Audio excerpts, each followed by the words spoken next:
Good evening, everybody. It is September 23rd, 2024. Welcome to Scouching Live, the second episode of our, still feels weird to say it, but the 7th year we've done this show in some capacity, which is pretty wild. Today I am joined by some wonderfully talented individuals, plural. Number one would be our producer A.J. How are you, sir? I'm doing well. Thank you very much. Yeah, and as you can see from the split screen, we're joined by the Tony Ferrari from the Hockey News. Tony, how are you today? How's things? How are you doing? How is the off season? Hockey's good. The off season was not as off season as I thought it would be, but it's good. I'm glad to be back. We have an interesting draft class, to say the least, to get started with the year. Yeah, so the plan for tonight is we're going to be going through the Bob McKenzie ranking list and taking some of your questions, of course. And also we're going to go through some players that both of us have seen over the last month or so that definitely could be players that we could see bumped up into that area of the draft in the sort of first round, I suppose. But before we do, we have a couple of wonderful announcements. So half the reason that Tony is here, other than to be handsome and smart and help us out, Tony, if you don't know, runs a little show called Game Tape, and we are extremely excited to announce that he is going to be bringing his talents to the Scouching YouTube channel. So now Game Tape is going to live in its entirety the way it's meant to be consumed on this YouTube channel right here. So Tony, take it away. Give us the rundown of what this show's all about for anyone who is unaware of what it is, and welcome aboard, sir. Thank you. I'm really happy to be doing it with Scouching this year. Game Tape is a show that essentially was inspired by watching the NFL draft process. Me and Will have talked about it going back a few years, talking about different podcasts and in talking about how the NHL needs to innovate. They need to change the way they do certain things. And one of the ways I looked at it was the way the NFL does things in terms of pre-draft scouting, in terms of pre-draft content that they put out, whether it's on NFL Network, ESPN, or any of these other outlets, is they sit down with the player and they break down game tape right with them. They ask them, hey, what was your plan on this play? Why'd you throw an interception? Why'd you get tackled here? Why didn't you see this lane? Or on the other side of things, how'd you get this great play? How did you make this happen? Where did you see things go right for you here? And that's what I wanted to do with NHL prospects in the NHL draft. So that's what I essentially do. I sit down, I talk to them a little bit about how they got to where they are now, what their career has been like to this point, being 17 years old. And then I put some game tape up on the screen, usually between 5 and 7 clips, and we break down the play together. I usually kind of quickly voice over what happened in the play, and then I let them take it over. Explain why you made this pass, why you made this play, what you saw in this that could have been better, what you saw that may have gone awry if you made a different decision. So it's a really interesting look at the players' mindset and the way they look at things. It's changed the way I look at certain players. I think back, Seamus Casey was a player that really picked apart his own game, analyzed things, and now he's looking like a player that is going to be a pretty decent pro eventually, maybe. So it's really fun to see. I've had guys like Connor Bedard, Adam Fantilli, Leo Carlson. That entire draft class was a big one. And it's always fun to see these elite hockey minds really break things down. And then, I'll be honest with you, there's guys on the other side that I won't name that really made me go, cool, you have no idea what's going on the ice. And that's fun too, because you show them a play and they go, yeah, I scored. And you're like, well, how'd you get there? And you're like, well, I skated up ice and a shot. I'm like, okay, well, clearly you have a bit of a one-track mind, and all of those things play into my evaluations of a player. So I'm happy to be bringing them over to Scouching. It's going to be fun this year. They usually start in late October, mid-October, because I'll be honest with you, I don't like using D1 tape or D-1 tape because it's just not as good. I want to get the freshest tape I can for each of these guys, get some video from their draft seasons and really break things down. So a guy like Anton Frondell, if I get him on the pod or on the show, it might be a little later in the season because he is hurt to start the year. Same with a guy like Matthew Schaefer. But then you got guys like Michael Misa, who's got years of tape, and I've seen the kid play for a few years now. So maybe he's a guy that I can get on earlier in the season. So if there's anybody you want to see on the show, please message me on Twitter. Please reach out and send Will a message. Tell him to get the guy on for me, and we'll see what we can do. Yeah, no, it's super exciting. It's been a long-term plan here to expand the roster a little bit, and we've got some other irons in the fire, so to speak. So Tony, it's great to have you aboard. The other thing I do want to announce before we get into the actual meat of the evening is that we have relaunched our merch shop. So thank you to our loyal viewer, Rayan, who has been our graphic designer for quite a while now. He's been doing all our wonderful thumbnail designs and all kinds of other little associated work for us. And he did some wonderful graphic design, so you can check it out. I will post the link in the chat here, so you can check it out. We've got some stuff that might be familiar for you veterans and some stuff that is new even to me. So check it out. And yes, there he is in the chat. So thank you very much again, Mr. Ray, a devoted Fortnite partner of mine as we come 66th multiple times in a row.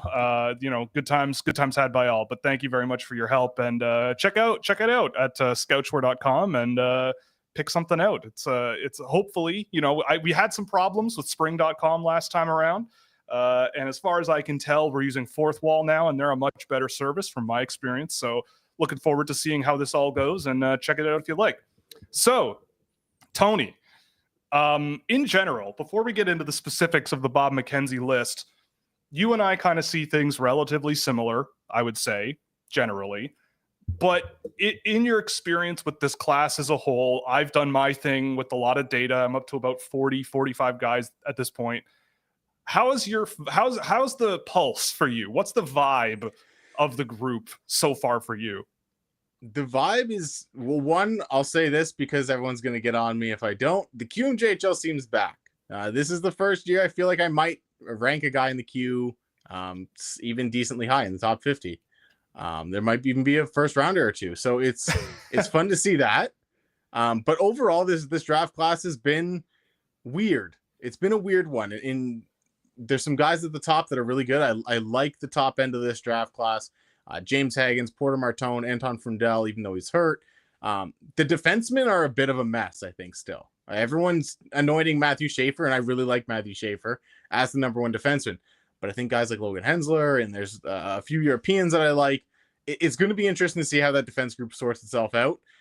And I think, for the most part, I think there's some Canadians that I think there's a lot of good Canadians this year, but I think there's a lot of overhyped Canadians as well. So it's going to be interesting to see. And the USNTDP is not the greatest year, but they've got a few good players there for sure.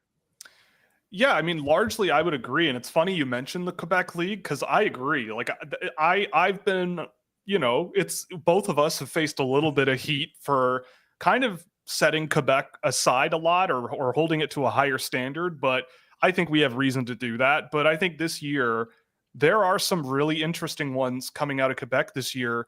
And I think there could be a really interesting small group of players that really move the needle. And there's going to be a couple that we get to later in this show. But even going beyond the list of guys that's come out from TSN, there's a couple of Quebec guys that I've got sort of one eye on where I'm going, okay, like I could see something coming down the pipe here that could be really worth taking a really, really deep look at. So yeah, but I agree. I think this draft class as a whole, I mean, I think the dust is still settling. I think hard takes in September are really dangerous. But I do feel like things open up really fast, but in a good way. Like there's a lot of interesting players past a pretty early point in the group for me. There are guys deep into sort of my first round ish where I'm going, yeah, I dig these guys that, are right there with me for guys that are more in the back half of the top five. Like to me, that kind of is that it's that kind of range for me at this point. But a bunch of guys obviously haven't played. A bunch of guys might be injured or played like 1 or 2 games this season. So still very early, but yeah, we have some fun ones to go through. So without further ado, let's start digging into this. So again, if anyone is unaware or not as much of a prospect dork as we are, every year Bob McKenzie puts out his list a couple times a season. In the pre-season, I guess you could say, preliminary, whatever you want to call it, list comes out around now, and the 2025 edition has dropped. In general, Tony, surprises, anything? We'll go through the players individually in a sec, but is this a thing where you're going, you read it and you went, oh, that's kind of different from what I kind of thought, or no? Is this kind of about what you expected? This is pretty close to what I expected for the most part, based on the fact that at the end of the day, this is a list that Bob McKenzie assembles by interviewing or polling 10 scouts, getting the averages of that and kind of building off there. So seeing a Roger McQueen, who I don't quite have as high, up where he is in the top 6, I think it was. Yeah, 6 overall. Yep. And then the 4-goal performance, which just asserts him at number 1 in most people's eyes. Right. It was a little bit questionable to me, but for the most part, like, I wasn't shocked with seeing most of the names on this list. Joshua Ravensburg, I thought Bergen was interesting to add at the back end, getting a goalie that high. Certainly interesting, but he's produced a ton at the WHL level, so he's interesting. Radim Mrtka was a guy that I was like, oh, okay, like, let me check him out a little bit more. And yeah, he's a guy doing stuff, and we'll talk about him when we get there. But yeah, that's a fun one. But yeah, there's a few names that I thought would be a little higher. Jakob Ihs-Wozniak I thought would be higher, even though I don't have him higher. I just thought NHL teams would seem to value him based on what I've heard from people and different things. So yeah, it was about what I expected overall. But yeah, it's not exactly all that close necessarily to my list. Yeah. I mean, I largely agree. It's interesting. It's interesting to see who made it, and we'll talk about it after, I think. But I think there's an interesting pattern, at least with this year, that kind of piques my interest, and we'll see how things go over the next few months. So let's start at the top, I suppose. We'll start at number 1, because that could, or I don't know. What do you think? 1, or do we start from the bottom and work our way up? I don't know. Producer man, think on the fly. I don't know. Help us out. Bottom, top, bottom. What do you think? Go from the top down. All right, we'll go top down. All right, we'll start at number 1, and at number 1 they had James Hagens. I mean, I don't know. This one didn't surprise me at all. Hagens is just a dynamite hockey player, great at both ends of the ice, drives offense really, really well. He can score on his own, but he's also just a really selfless guy. I'm a big fan of James Hagens. Obviously, he's number 1 on my list right now.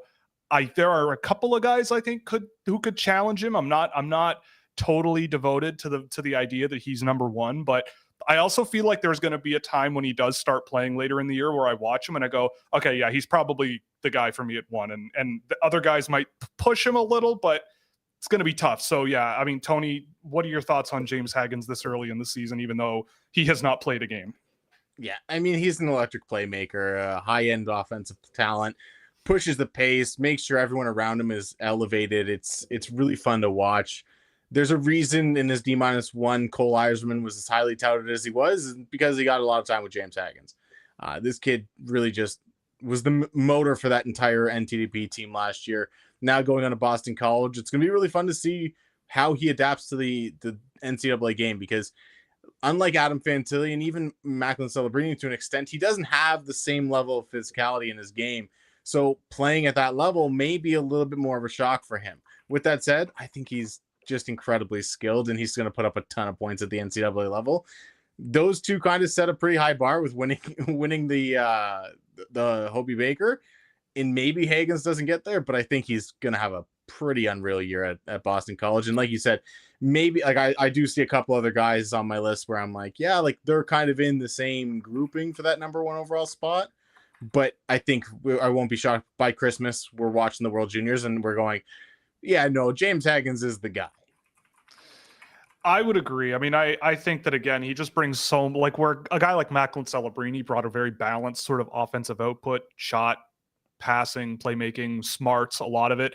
Hagens just goes, I just find that he's just a guy who can just chain things together in a way that it's hard to find, and does so on the fly at pretty much any pace of play, which I love to see. He just seems so comfortable, and he makes it look so easy for me, at least when you can watch him play. At number 2, they had Matthew Schaefer. Now this one, I mean, I get it. I get the hype on Matthew Schaefer. He was awesome at the Holinka tournament this year. I thought he was much more creative and dynamic than what I remember from seeing him last year with Erie. He's a guy who I think has some real high-end moments and not a whole lot of low-end moments. And he's almost ineligible for the draft this year. Like, he's one of the youngest guys eligible. And so I think that carries some level of importance, especially when older players tend to be the ones ranked really high. So I could easily see a world where he is in that group for me. He's not quite there, at least for me, yet. But I've really enjoyed watching him, especially since the Holinka tournament. Every single time I've seen him, unfortunately, he's sick with mono, so that obviously sucks, and that's not a fun thing to deal with. But you know, I still have a lot of patience for the guy, and I'm excited to see him play. I mean, I didn't have a huge problem with him at 2. It's a little bit optimistic, I think, but when you see those like high end, creative, deceptive, offensive moments, especially, you see why he was a first overall pick in the OHL and why he might be a really, really high pick this season. Yeah, I've interviewed Matthew Schaefer quite a few times. I plan on getting him on the show for game tape this year because he's one of these players where I want to ask, is something in Erie preventing you? Like, is it systematic that is kind of holding you back from being the player we see at international events? Right back to the Youth Olympics and the Canada Games, this kid's been unreal offensively for any time he's representing Canada. He's been unreal leading up to the OHL. In the OHL, I think he's still been very, very good. His skating is elite. His fluidity on his feet is absolutely fantastic. It's among the best, if not the best, in the draft class at any position. And that's really what his entire game is built upon. But there does seem to be something when he's playing with Erie that gives him a bit more of a reserved game. And that's going to be my biggest question throughout the year is, I mean, the mono sucks, and obviously he's not going to be able to start the season as quickly as we all thought he would. But is he going to be able to take that step offensively? Because it's there. We've all seen it. Like, he has the game-breaking ability from the back end. But in Erie, he plays that more reserved game. And I mean, in all honesty, I think it's rounded his game out quite well. Like, his defensive game is much better than I expected to see coming into the OHL. He reads play really well. Even when he's engaging and activating into the offensive zone, he gets back defensively because he has the mobility to do it. So I get the hype. I get why everyone's anointing him the top defenseman. And he really, in my opinion, he's certainly the highest upside defenseman that we've seen so far. So he's going to be a really, really interesting player to watch this year, because if he kind of steps back with Erie again, I'm going to go, what happened here? Why aren't you taking that step in league play? Yeah, I agree. And I'll be very, very interested to see how it goes with him, because I think there's a lot of potential there. At number 3, they put Anton Frondell. Again, I don't think this was too big of a surprise. I honestly have not seen much of Frondell this year. He's been injured and hasn't really played all that much. But I don't, and you can correct me where I might be incorrect here, but he's a guy that to me just leads with just such a really well-rounded game. Like, he sees the ice so well. He anticipates play really well. It's very like kind of that Celebrini vibe where you're watching him and you're like, that was the right thing to do. That was a good play. That was a good play too. That was a smart play. Like, I don't think he's going to burn the place down. He's not a guy who I think is going to, you know, he can be one of those highlight reel guys, but on the surface, you see a guy who just gets it, plays the game really efficiently, moves the puck really well, and is mature for, I think, his age. Like, you can see why he's a guy that probably is going to play men's hockey this season. And we'll see how it goes. I mean, I'm very, very curious to see how he goes from here, but what are your thoughts on Frondell? Because I think you might have seen him a little more than I have to this point. Yeah, I love Anton Frondell. And like you said, he does so many little things well. He's a guy that chains small plays together to make one really big play. And you go, oh, like that worked. Oh, of course, the puck's in the back of the net. Like, there's just so much of that in his game. He's smart and tactical, cerebral. A lot of times when you describe a player as tactical, people automatically go, oh, okay, so they're this low pace kind of tic-tac-toe type player. And we'll get to guys down the board that are like that. But I think with Frondell, he combines a cerebral mindset with that tactical play and is just able to kind of dictate the way things are going. And it's really fun to watch. The injury is unfortunate, and it's going to keep him out a few weeks to start the season. But in health has been an issue for him over the last couple of years. So that's going to be something to watch as well. Can he stay healthy once he gets back from this injury? Because, yeah, it's been a bit of an issue. But whenever he's played internationally, he's been fantastic.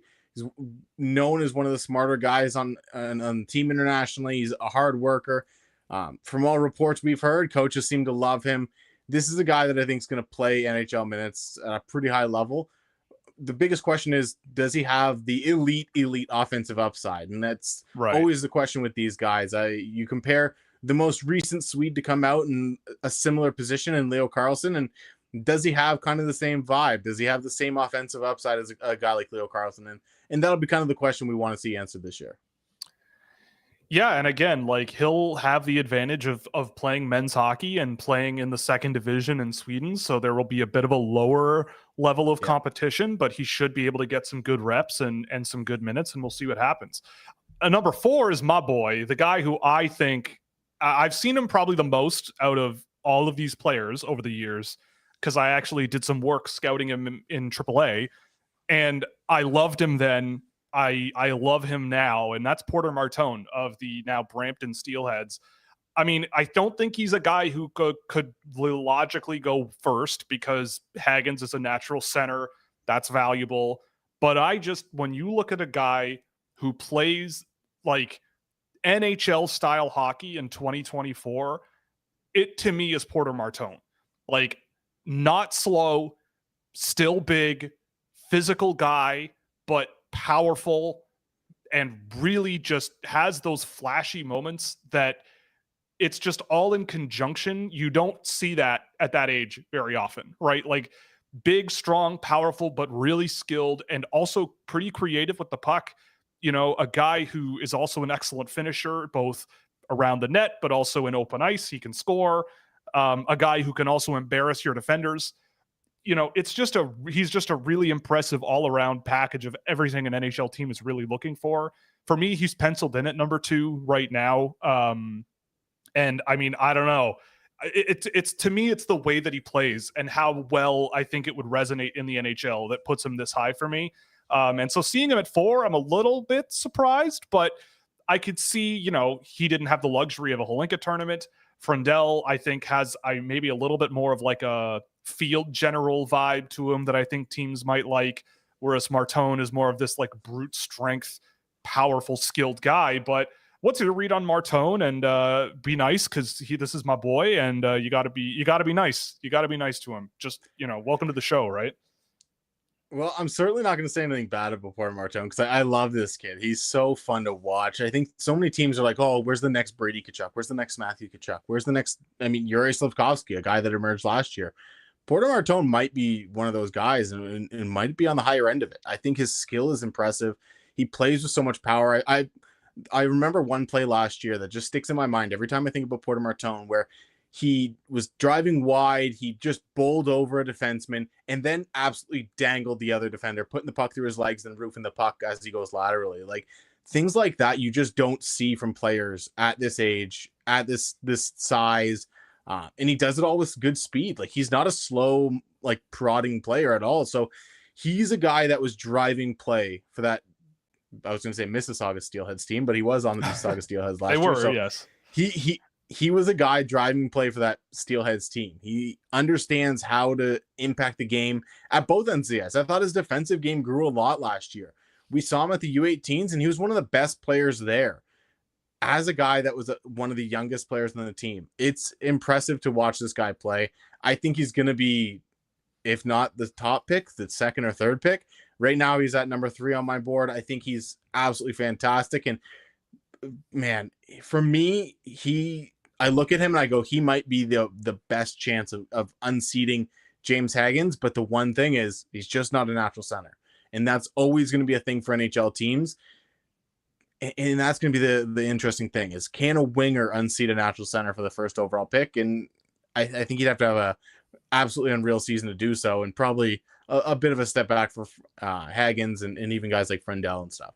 Yeah, I agree. And I think even as much as I love Porter Martone, I think what James Hagens is a really good example of those players that you put them with anybody and they'll be better, right? Whereas a guy like Porter Martone, I'm not sure brings that dimension, but he does bring he's just really freaking good, you know? Like it's just like you give him the puck, he'll do stuff, right? You can't beat him at this level as he is right now. So yeah, it's going to be a good time. Number 5 for Bob McKenzie is Ivan Ryabkin. Now, this is a guy who I have done a game of. I've seen quite a bit of him this season.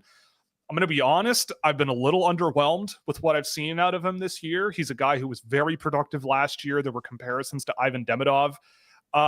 And granted, I felt that Ivan Demidov around this time last year was looking a little spooky, looking a little bit like, questionable, but he figured it out pretty quick. And all of a sudden, he turned into Ivan Demidov that we all know. With Ryabkin, I mean, I see a super high skill guy, and a guy who I think is more physical than I think people want to believe, or at least they think they see. He's a guy who I think will chase physical play more than you would expect. A guy who just tries a lot of things on the ice, but he does seem to be a guy who leads with a lot of talent, leads with a lot of skill and a lot of confidence. And I'm not quite sure he's that like Ivan Demidov level of superstar skill level guy that's going to be able to do that. So I think it's going to be interesting seeing where he finds that balance this season. I was surprised to see him at 5 on this list in particular, but in terms of pure skill level and like raw fun factor when he's really going, then I could see it, I suppose. But what's your read on Ryabkin to this point in the year? Ryabkin's a really interesting player because being a natural center, he's going to play down the middle. He's a guy that he has that advantage over Demidov and Mrtka, even going back the year earlier. He has a better defensive game than those guys. And part of that is just because he does play center and he works at center. He's not a guy that's being forced into that role. But like you said, the explosiveness, the absolute fireworks that we saw with guys like Demidov and Mrtka the last couple of years, Ryabkin doesn't really quite have that. And that's what I've noticed is missing about his game. I think he's a really good player. He's a tactical player. I think he makes the right play more often than not. And like you said, he has a lot more physicality. He's bigger than both those guys as well. So you're not worrying about the size either with him. So he's going to be an interesting player to track throughout the year because I don't know how NHL teams are going to value him because he does a lot of things that NHL teams want from a center. And especially if he's a guy that they project as maybe a number 2 center, he's not that number 1 guy, but if he's your number 2 center, you have a lot of good things happening because he does make a lot of really nice passes. He's a good playmaker. He can finish pretty well. It's just about, are we going to see him do that at the KHL level? Yeah, that's going to be the biggest question because we didn't see Demidov do it at the KHL or at the KHL level last year, but he absolutely torched the MHL. We've seen Ryabkin put up big points at the MHL level. Is doing that a second year in a row going to hurt him? Is that going to be something that we question, or is it going to be something that really allows his skill and that those flashes of flair to really pop off the page and really see what we can see from that top end skill that he has, because he has it in there. He just doesn't use it. And I think sometimes that's just because he's trying to play that more mature men's game. So he's an interesting one. Yeah. I mean, it's always a fun exercise when you do this, as long as I think both of us have, to think back to recent years and sort of like, even just going off the vibe, like how excited was I watching a guy like Ivan Ryabkin relative to guys like Matvei Michkov and Ivan Demidov? And in my view, like both of those players, the first time I watched them during the regular season in their respective years, I went, oh God, what's happening here? And I didn't have that feeling with Ivan Ryabkin, but it's also like, we'll see what happens. I do like the fact that this is a guy who's playing center. They're playing him up the middle. He's getting his reps there. So that's an interesting experiment. And I think with the sort of physical side of his game, there are signs of him maybe working out there potentially. But we'll see. I think he's an interesting one. I have him still in my top 20. Like he's still in there. It's just a matter of top 5. Maybe for me, it's based on what I've seen, a little bit iffy, but still a good player. For me, it's the same thing. Yeah. So I was going to say, for me, it's the same thing. Like I think he's just at the back end of the top 10, but he's a guy that I started the year a little bit higher on because from what I saw at the MHL level, I was like, okay, like the progression over the summer is going to be there. And it hasn't quite been. And like you said, these Russian kids the last couple of years have been a little bit of slow starters. If we're being honest, I remember a couple of years ago with Michkov, we were like, what is this guy? Like in November. And then the new year, I think it was, he just turned it on and we're like, oh, here's the Matvei Michkov we'd love. They put him in Sochi, and from game 1 in the KHL, he just kind of like flipped a switch and was like, oh, okay, that's the guy that, it's like I don't know. It was very bizarre, but good for him, I guess. And look at him now. Flyers legend. Yeah. Well, before too long, maybe. Roger McQueen then comes in at number 6. And so I got to say, after last week's show, kind of did the opposite of cursing Roger McQueen, talking about him on the show relative to Michael Misa. Not only is he scoring 4 goals in his WHL first game of the year, and then 2 points in his second game of the year, but he also came up ahead of Michael Misa in Bob McKenzie's list when I was not totally sure that he was comparable to Michael Misa. But here he is at 6. Granted, Michael Misa's at 7, spoiler alert. But Roger McQueen at 6. Tony, I'll let you take this one because I feel like anything I say about Roger McQueen, the opposite is true or going to happen. So you can handle this one, and I'll just sit and listen. Roger McQueen's so interesting because I went back and I watched some tape with Team Canada, and I'm like, okay, he's this big, lanky, opportunistic player. The pace isn't really there. He's not the guy driving things. He's not. He connects plays fine, but I look at him and I go, yeah, he scored 4 goals. I even go look back at that 4-goal game and I watched it and I went, he's just in the right place at the right time a lot. And that's a valuable trait, but he's kind of the guy that rides shotgun. Like he's the guy that we look at and we go, how did Sidney Crosby make this guy's career last 10 extra years? Roger McQueen kind of gives that feel, but he's a 6'5" center. So NHL teams are like, we love this kid. Like they're gonna love this kid all year. He's probably gonna be higher than what he is on my board. He's gonna be higher than what he is probably on your board as well. And we're gonna go, yeah, maybe. Like the 4-goal debut certainly helps give him some hype. But like, yeah, I watch him and I go, he's low pace. He's kind of a connector at best, and he's just kind of in the right place at the right time. Good finisher, decent passer. He's got some skill from time to time. But I'm like, what exactly are you, Roger? Because I don't know. And that's my thing.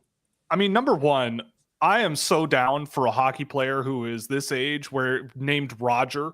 You don't get many Rogers anymore, and that's a name that's kind of disappeared a little bit. So I'm excited for a Roger to come along. The next thing you know, we need like a Bob and a Dale and I don't know. Anyway, a Tony. Well, I guess we get some Tonys. Yeah, Craig.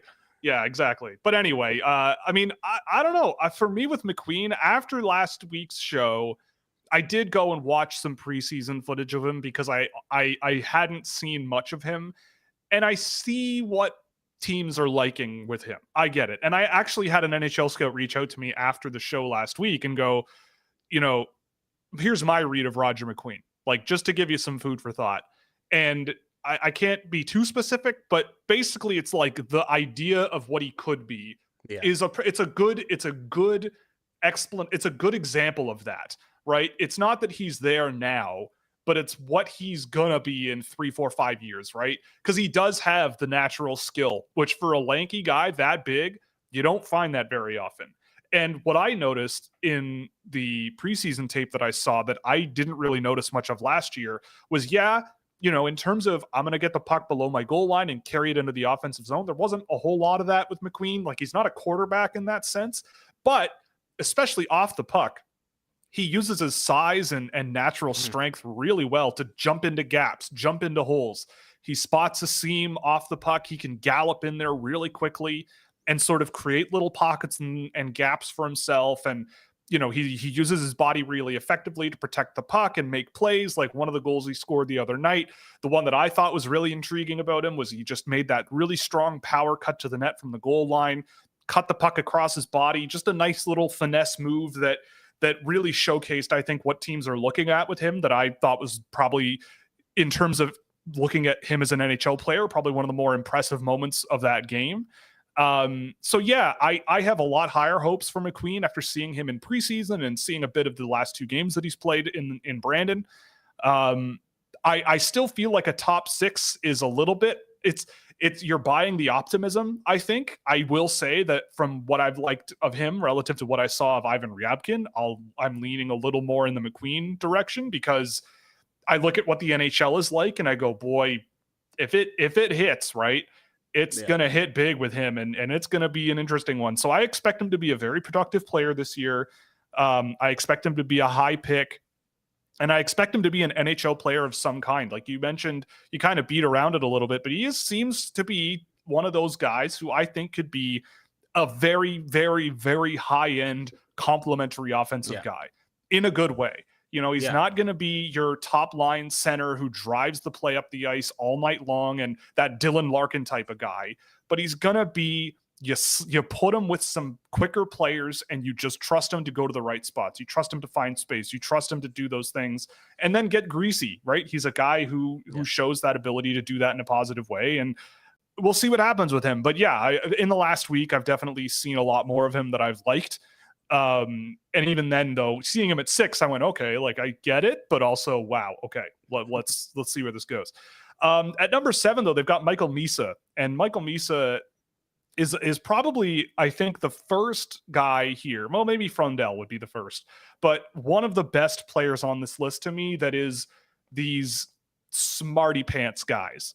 Just a guy who sees the game differently than the people he's on the ice with, moves the puck better. You know, before he receives the puck, just you can tell that he plans out his moves and stuff just better than most guys. He reads oncoming pressure a little bit better than most guys. He's not a burner. He's got some skill, but he does everything and puts it all together just really well. And that's been my read of him. And it'll be very interesting to see where he is in this coming season. I have him ranked pretty high because if the talent level, you could say, around that brain takes a step over the offseason, and in this season, I believe he also had some injury problems last year here and there. Like he was dealing with some stuff, which, suppressed some things for him, his production wise, I should say. But I thought he was great at the Memorial Cup. I thought the tape I saw in the offseason looked really good. And with an offseason of training, getting quicker and stronger and a little more skilled and a little bit better finishing, I feel like he could find his way right at the top of the draft board. So, Tony, your thoughts on Misa to this point? Because I believe you would have seen him when you went to the Memorial Cup last spring, right? Yeah, I saw him. I talked to him. He's the guy I've seen quite a bit, actually. I remember going to quite a few games when he came to Windsor or the surrounding area, Flint and whatnot, just to see him when he was at that age 15 season, when he came into the OHL as an exceptional status player. And I remember the speed being there. And last year, I think the shoulder injury, and I think there was a few other things bothering him. He did slow down a bit, but I still saw short area speed, which is, at the end of the day, that's what the NHL is about. You don't have these end-to-end rushes the way you do at junior hockey levels and whatnot. So the short area speed, I think, is still there with Michael Misa. I think he's a guy that is able to cut back and make these little plays. I know fans in Toronto, I know you're in the Toronto area, and I've watched the Leafs most of my life. And AJ is the king of the Leafs. So absolutely, go Leafs, go! Don't a lot of people with times we hear John Tavares is the king of the little things. He does a lot of the little things really well. And I think Michael Misa does a lot of the little things really well. These little cutbacks, he uses the back of the net when he's behind the goal line to bounce the puck off of and evade pressure. He does so many of these little things, these quick turns and smart passes just to kind of evacuate space.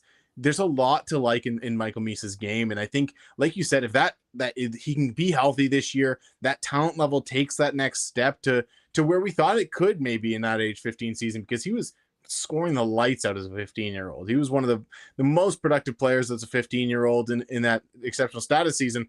And then last year, like you said, he had the injuries. He was banged up a little bit, but he improved as the season went on. So I'm really, really interested in seeing how his season goes, because he was a guy that I really, really liked heading into last year. And then it just didn't quite take that step. And we've seen that in recent years. I think Shane Wright's a perfect example of that, of a guy who absolutely torched the OHL as a 15-year-old. And we're like, okay, let's see what happens. And COVID played things, and there were different things in his development as well. But then during his draft year, he never really took that step we all thought he would. Can Michael Misa take that step? Because if he can, then like you said, he's one of those guys that could be at the top of the draft, because he's going to get a chance to showcase his talent in Saginaw this year. That team is not necessarily going to be as good as they were last year. I think they'll be a pretty decent team, but they're not going to be the Memorial Cup champions in all likelihood. So he's going to get as big a role as he needs. He's going to get to showcase himself down the middle if he wants, and if he really pushes for that spot. So I think he's a guy that could be pushing into that top 3, 4, 5 even by season's end, because in my opinion, the smarts are, like you said with Anton Frondell, right up there near the top of the draft class. Yeah, I mean, and I think there's going to be a few other guys on this list that I think fit that pattern as well. Just really smart players, and it'll be very interesting to see where they go. Malcolm Spence at 8. Now, I'm not surprised he is here, but I don't know. I watched a few games of Malcolm Spence in the offseason. I will say I haven't seen any preseason games of him this year. I remember him at the U18s, and I never have really been particularly blown away with his game. The name that kept popping up in my head watching him, and this sounds bad, but this is another player who went top 10, but it's Vitaly Kravtsov, a guy who has some interesting physical tools, but it's more that they are a trigger man, a guy who is a more off puck. I need to find some room. I can play physical if I need to. I've got some size to play with, but it's like that puck leaves their stick real quick and it gets into the net real quick. And Malcolm Spence is a guy who I will reserve judgment until well into this season, just like any other player in the draft. But for a guy, especially at his age, almost eligible for last year's draft, I'll be very curious to see how he performs this year because, yeah, he's been a guy who always strikes me as a pretty good trigger man, but those are not always the names that for me I'm jumping at the 8th overall slot, for example, especially considering some of the names that are right after him. So who is Malcolm Spence to you based on your experience? He's an interesting one because you call him a trigger man. I think he leans a little bit more playmaker, but I think that just kind of plays into the greater point that I wanted to make on Malcolm Spence is this dude's a bunch of tools and no sense of how to use any of them yet. I think that's the biggest thing with his game is you see him buzzing up the ice. You see the physicality that he can bring from time to time. He's got some crazy speed at times. There's so much to like in these flash plays. You're like, oh wow, like look at how good he is. Look at how impressive he is. At the Hlinka last year, he scored the gold medal winning goal last summer, a whole year ago. And you're like, oh man, like if he can harness that, like that could be really fun. But then you look back at that play and he buzzes by a defenseman, he outweights a goalie and kind of roofs it. It was really good goal, but it's just these tools that he doesn't quite know how to use yet. You brought up Dylan Larkin when we were talking with the last player, and I think one of the things that Dylan Larkin had to do when he got to the NHL level was learn to regulate his speed, weaponize it. Like you don't have to be going full force, 100 miles per hour all the time.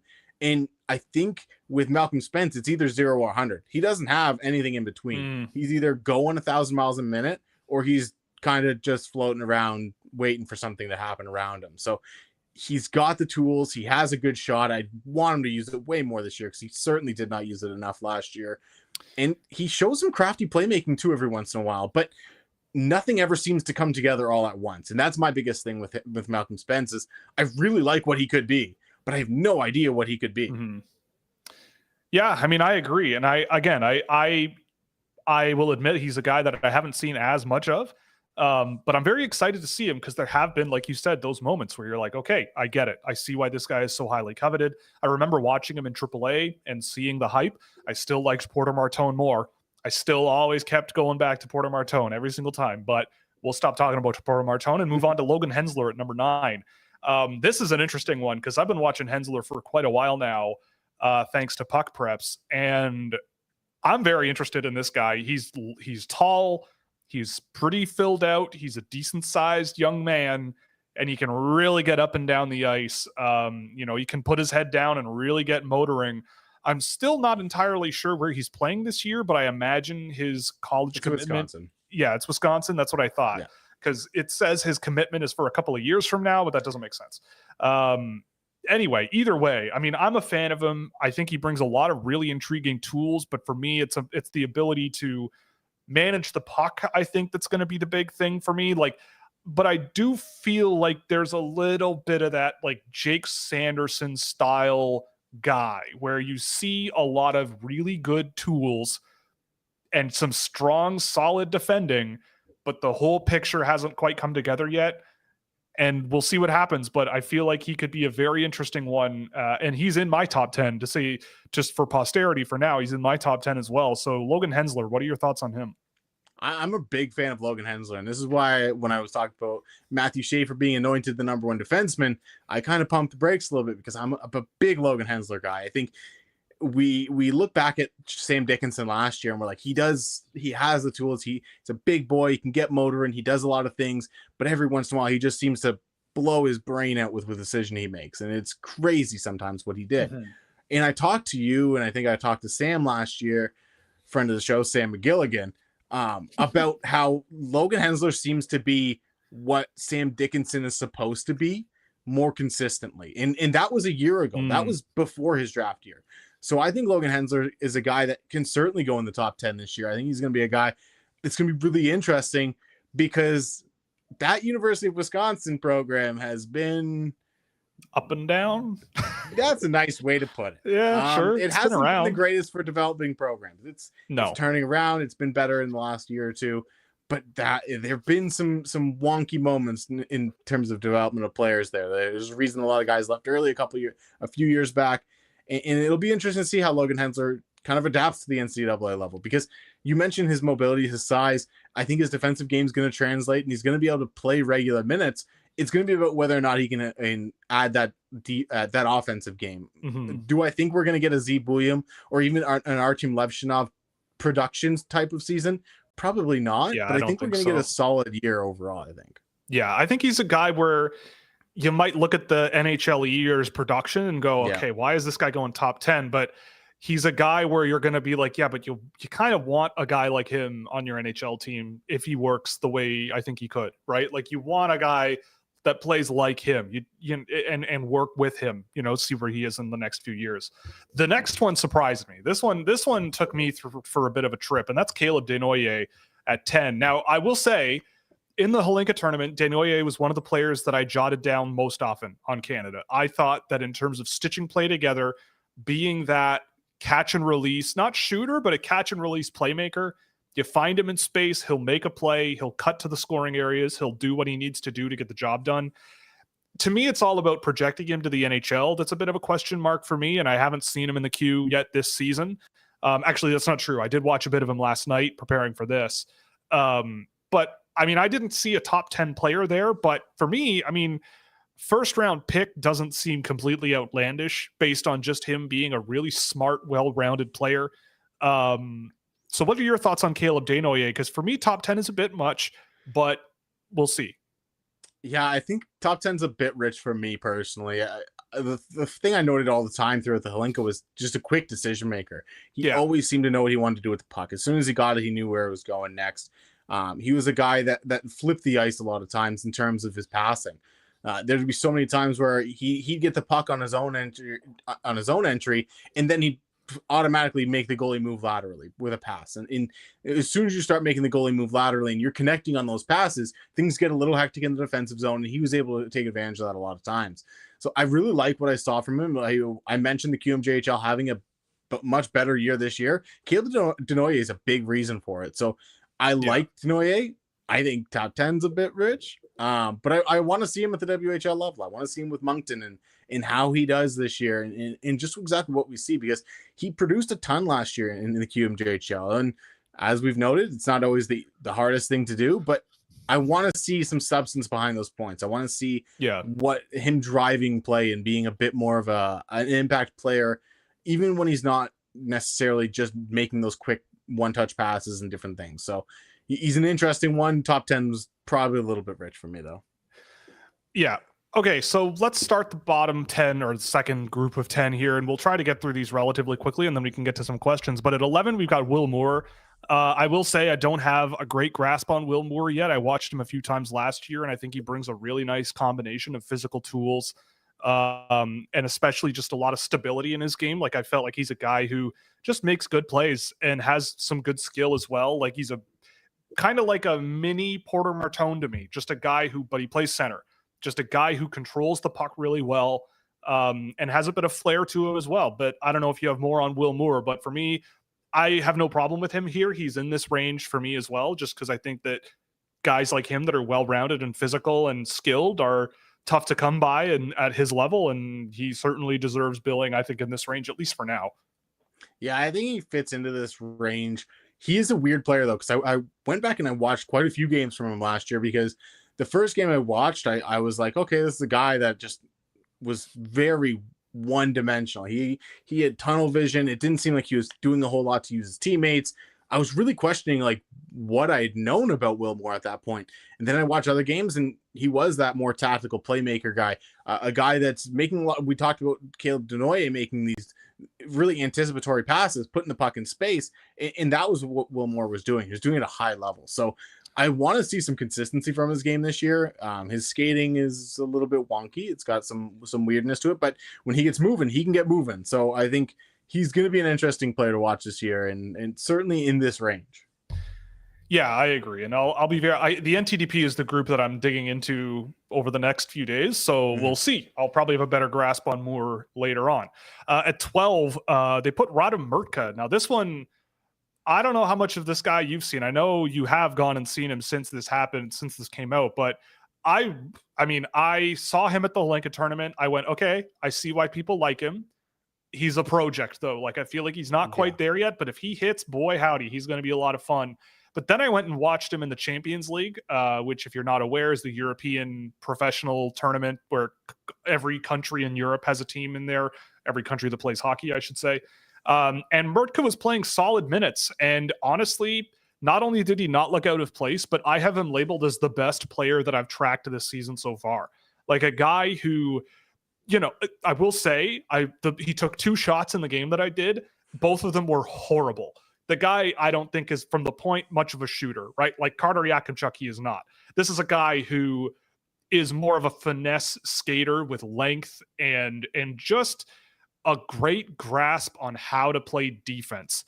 And he's really tall, gets around the ice really well. And there are moments where you go, guys that big don't do that very often. And he reminds me a little bit of how I felt about watching Dmitry Simishev early in his draft season, where I don't think I see as much out of him as I did Simishev, but there are a lot of echoes there. Really tall, really built out already, really good mobile skater, even though he's not the fastest guy in the world, and really confident. Has these moments where you're like, whoa, okay, I don't see guys do that very often at that size and playing defense, but I like to see it. And if it works, it could work really, really well. So he's a guy that at 12, after seeing more of him, I don't think it's outlandish, but he's a guy who I could see on my board ending up pretty high by the end of the season based on the potential that's there in his game, especially if we have guys like Roger McQueen in this range, amongst a few others.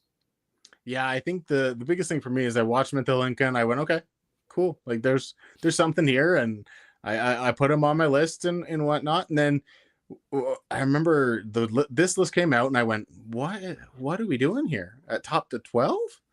And then I went back and I watched, and I went, all right, like this guy does stuff. It feels like he was always doing stuff. And a lot of it, especially defensively, was really good. Like he moves well, he tracks well. He finishes with the body. He leads with his stick. He's always disrupting the puck carrier. Some of his passing is really, really solid, like really creative, like with little just quick head and shoulder fakes and then reversing the puck down the boards. There's a lot to like. And then every once in a while, he just did something that I was like, yeah, that's a big oaf. He could be something really fun to watch. Dmitry Simishev is a really interesting comp, and I think that kind of fits where I was feeling about him in his draft year at this point as well. And then I ended up loving him at the end of the year. So with Mrtka, I was like, man, he's sometimes really good, sometimes a question. Yeah. But he, like you said, he's a project. And when you get a defenseman with this size, this skating, and he's playing at a pretty decent level at the Czech men's level, he's a project that NHL teams are going to salivate over. They're going to love this kid because 100%. of what he could be. And even if he ends up just being a number 4 defenseman, like you're not that upset about that at 12th to 15th to 20th overall. Yeah, so totally. I think in this range makes some sense. I have him a little bit lower on my board, but yeah, he's definitely a guy I put in the first round after watching him kind of just chaos giraffe his way around the ice at times while also playing a really solid defensive game, as weird as that sounds. I can't lie, I always love the chaos giraffes out there. I love it. I've never heard that term before, I don't think, but he's a good one. And I think at the very least I'm gonna have a lot of fun watching him, because you don't see guys that tall skate like that and try stuff like that. I have a few stats noted from the game I tracked of him where he just pinches in the offensive zone really easily, and he uses his length really well to keep pucks hemmed in the offensive zone really effectively, and not a whole lot of defensemen are willing to do that. And it worked most of the time, not all the time, but most of the time. Victor Eklund comes in at 13, and this one surprised me a little bit. I thought that he'd be a little bit higher. But then I went and watched a bit of him, and yeah, I mean, I feel like mid-first round kind of makes sense. He just seems like your normal, well, I shouldn't say normal. He's an extremely talented player, but high skill, high pace, just a goer. He just goes and goes and goes.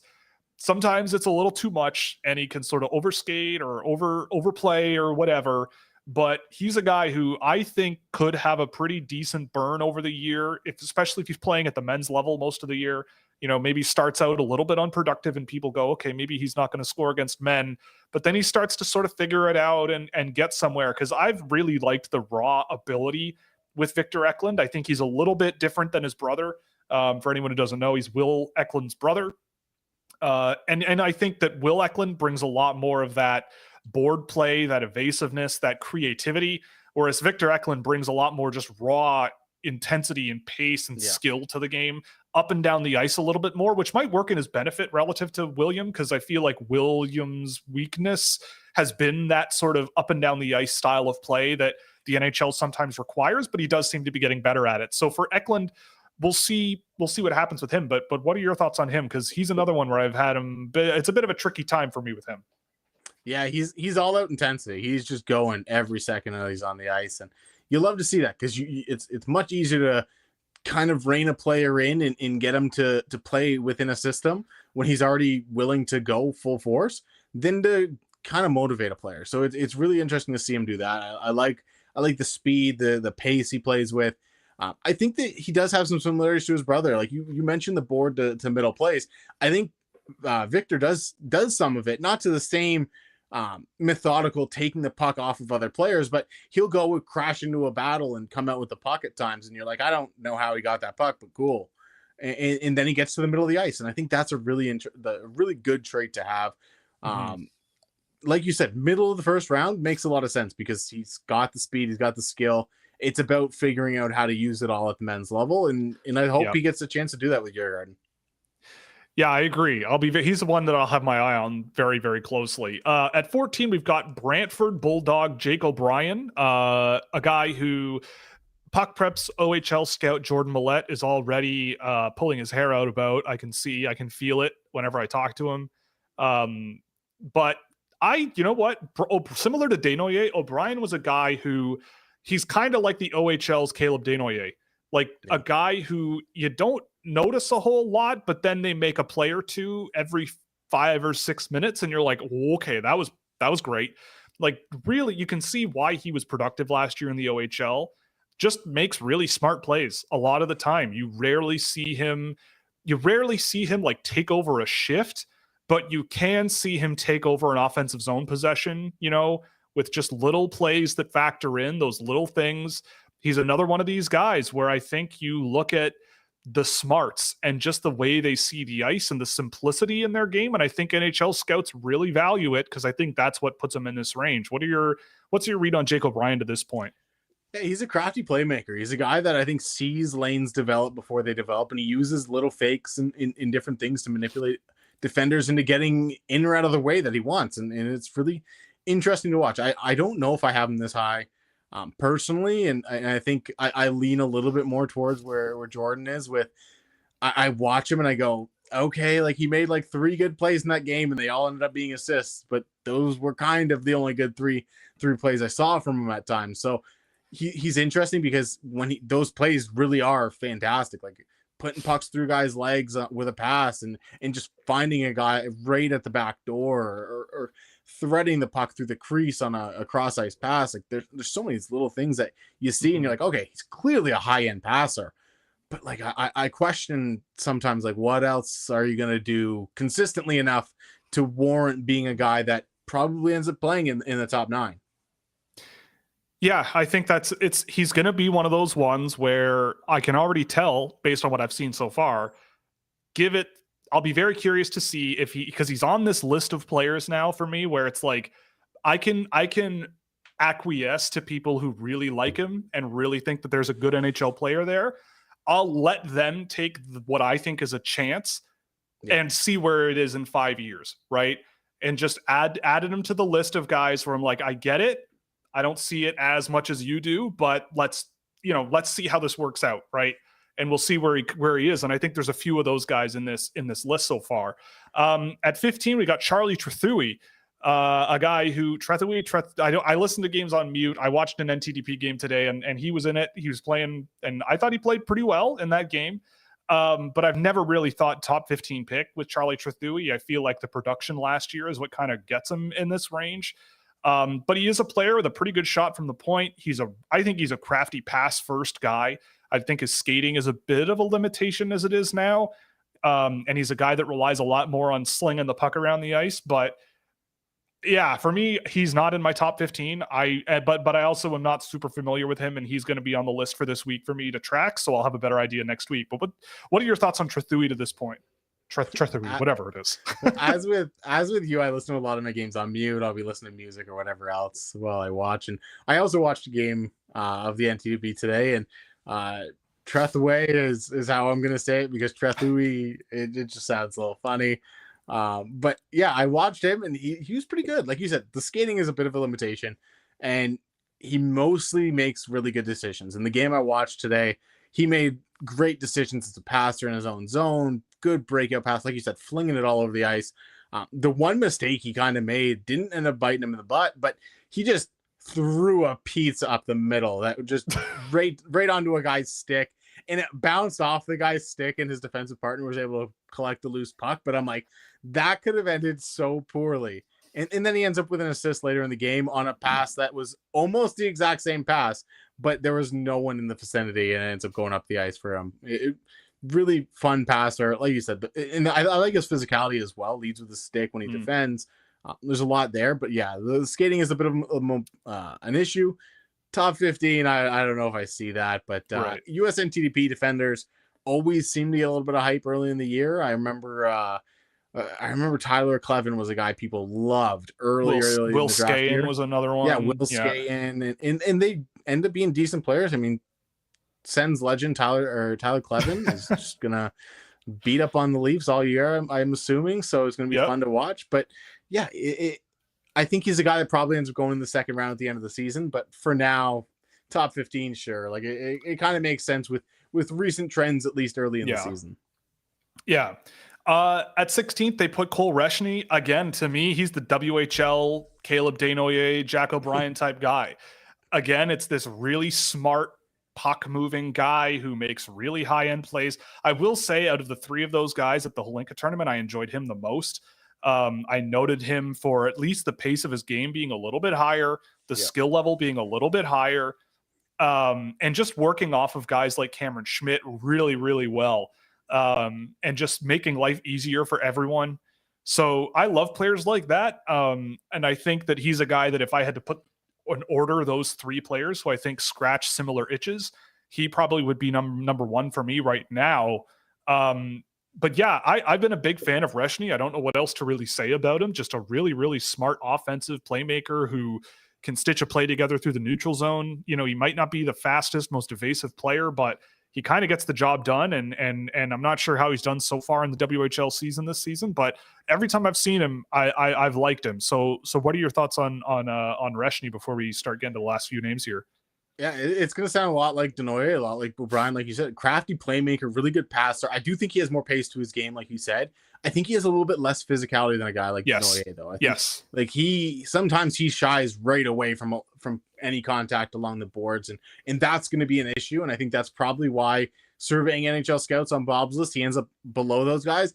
But I think I'm with you. I think I like him better than Desnoyers, better than O'Brien, certainly. And I think Reschny has the ability to kind of come out with the highest end upside. I think he's a guy that can contribute a little bit more in transition, a guy that can be a bit more of a high paced player and can hold the puck on his stick a little bit longer. So I like Reschny a lot, and it's going to be, like you said, the WHL is a physical league. So it's going to be interesting to see how he kind of works around not being much of a physical player at all. Yeah, that checks out to me. At 17, they put Emil Guite. Now, Emil Guite, I honestly haven't seen it with him. I know at the Holinka, he had some interesting moments, but he's always been a guy to me that I have not really seen it with as much. He's a guy who I think is a good finisher. I think he's a guy who, if he keeps it simple, he gets to the net and the puck goes in, and again, it's those guys that don't really factor in a whole lot, but at the end of a chain of possession, the puck's in the back of the net and they're usually the ones banging it in. To me, that's not as valuable in the context of a draft pick, especially in the top 20. But I don't know if you disagree with me on Emil Guite. He's a guy who is much lower on my board. I'm not even sure I have him on the board yet. I will take a look at him, obviously, and do some games of him, but he's never really blown me away to the point where I'd be putting him in my top 20. But I don't know. Is he on your QMJHL guy list for the year? He's on my list, but he's at the very end of my list right now. Like I kind of have a first round-ish, and then I just have a bunch of guys who are in the second round. And Guite's in that group, and I think he's a good finisher, a good second fiddle on a line, maybe even a third guy. But I'm not asking him to do a whole lot other than finish and kind of maybe connect a few passes in the offensive zone. I think he was the one name I was really surprised to see on this list. Same. Just because I'm like, this doesn't really seem like a guy NHL teams love that much. Yeah. Like, this feels like a guy that ends up going in the second or third round. And he sits there kind of throughout the draft process and not really moving up or down too much. Right. And I agree with that. I think he's we'll see. Obviously it's still September. Yep. But yeah, he's a guy who I thought finished plays okay at the Lincoln tournament and, didn't factor in a whole lot. The guy in the queue though, that I do want to mention while we're talking about it, that I was kind of surprised Guite was there instead of, was Justin Carbonneau. Carbonneau, I don't know how much you've seen, but every single time I watched him, he's a guy who I saw a couple of people talking about in the offseason, and I had never heard of him. I'd never seen him play. And I kind of went, okay, whatever, I'll throw a game on. And I was really impressed with him. I thought he was just electrifying skill level, really just, he's a guy who kind of yeets it on the ice. He's like, I'm going to take the puck, I'm going to do what I want, and I'm going to score points. And that can work. I could see him scoring a lot of points in the Quebec League this year. And maybe scouts look at him and go, yeah, but he's not much of a team player, whatever you want to call it, because of just how individualistic he plays. But I don't really care. I look at the talent level and I go, I like this guy quite a lot. And he can do a lot of stuff pretty well. So he might have been the dark horse Q guy I might have maybe seen in this range. But I just wanted to throw that out there before we move on. I don't know how much you've seen of him, but I've liked him. Yeah, I've seen him a couple of times just because, similar to you, like I didn't watch him a ton last year. I'll be honest, I didn't watch a ton of Q last year because the draft class sucked. And when I did watch him, though, I go, oh, this is a dude who loves beer league hockey. He's just out there ripping and gripping, loving life, flying, throwing pucks all over the place. Like, if he can round things out, I can definitely see a really good player. But yeah, as of right now, I look at him and I'm like, oh, he's going to crush in like the Swedish league or something. Well, we'll see. Time will tell. Speaking of the Swedish league, we got Jakob Ihs-Wozniak, the greatest Australian hockey player to ever walk the earth. 18th overall on this list. I tracked a game of him over the last week. I did not like it. I have not really ever been much of a fan of Ihs-Wozniak, going back to seeing games last year. Again, he seems to be a guy who I just feel like will play and score at the junior level, but at the pro level, I will be questioning of him until I see him play there. He's got the size, but I didn't see a whole lot of speed in his game, a whole lot of skill that was dependable. Decent one-touch passing here and there, goes to the net, bangs in goals, but never has really blown me away. And I'm not surprised to see him here because of how much he scored last year, but he's always been a guy that I kind of didn't really buy the stock on. And I don't know. How do you feel about Ihs-Wozniak? I think he's a great power play guy.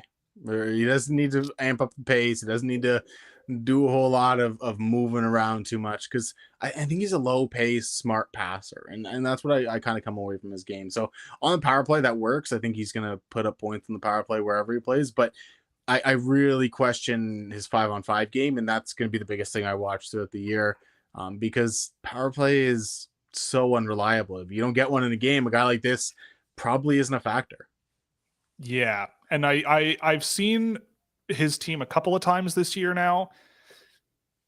And every single time when either he's the guy I'm watching or he's in the background, there isn't a whole lot where I go, yep, first round guy. Yep, that's that's a high-end guy. I thought his Hlinka was very pedestrian for a guy who was so good in the junior level on paper last year. But we'll see. It's still early in the year, and but for now, I mean, I watched him and I went, all right, it's one of those guys where I don't have him on the list anymore, but I'll change that down the road if I feel like I should, But this one was really interesting to me at 19. Brayden Cootes, of the, I believe, Seattle Thunderbirds. I don't think he's been traded. Yeah. I really liked what I saw of him going into the Hlinka tournament this year. I remember watching him at Seattle last year, really liking what I saw out of him. And I thought he had a pretty good Hlinka. I feel like he didn't play as much as some of the other guys. I think he was more down the lineup, but and he was suspended. Right, that too. He was suspended. See, it was like a month and a half ago. I already forget all these things. But I was really pleasantly surprised to see him on this list. And I thought that might have been also on the back of a really strong, when he was playing at the Hlinka tournament, I thought he played pretty well. And I like the high end skill. He's a high pace guy. He drives the play up. He drives the puck up the ice really effectively. And I've liked him every time I've seen him. How much have you seen of Cootes, and what are your thoughts? Because I like seeing him on this list. Yeah, Cootes was a guy I didn't really have a ton of viewings until the Hlinka, and then I watched him at the Hlinka and really liked him. And then I went back and watched him tape from last year, and I thought he was pretty good. And I think he's done a decent job this year. Brayden Cootes is an interesting player because he's a feisty player. He gets in the guys' grills at times. Like, he was suspended at the end of the day for spearing a guy. He suspended 2 games at the Hlinka. So NHL teams put him higher on their board because of that. So you see this physical playmaker. He's not the biggest guy in the world, but he plays bigger than he is. And I think it's going to be interesting to watch him because of that fact. Can he keep up being that physical playmaker who plays a high-paced game, plays with some speed, and isn't necessarily the biggest guy? I think he's 6 foot, but it's not like he's this 6'3" Porter Martone going and go barreling over guys. He's a guy that's getting in there and really fighting for every inch of ice that he gets. So it's going to be interesting to watch him throughout the year. Yeah, I agree. And then at 20, we've got Joshua Ravensburgen, a goaltender in Prince George. I like him. I'm not a goalie expert or anything. We'll have more on that in the future, perhaps. But Ravensburgen seems fine. Stops pucks. He's big. And I think it's too early to really know whether or not this is a thing. But yeah, I mean, there's not much that I'm going, why is this happening? He stops pucks.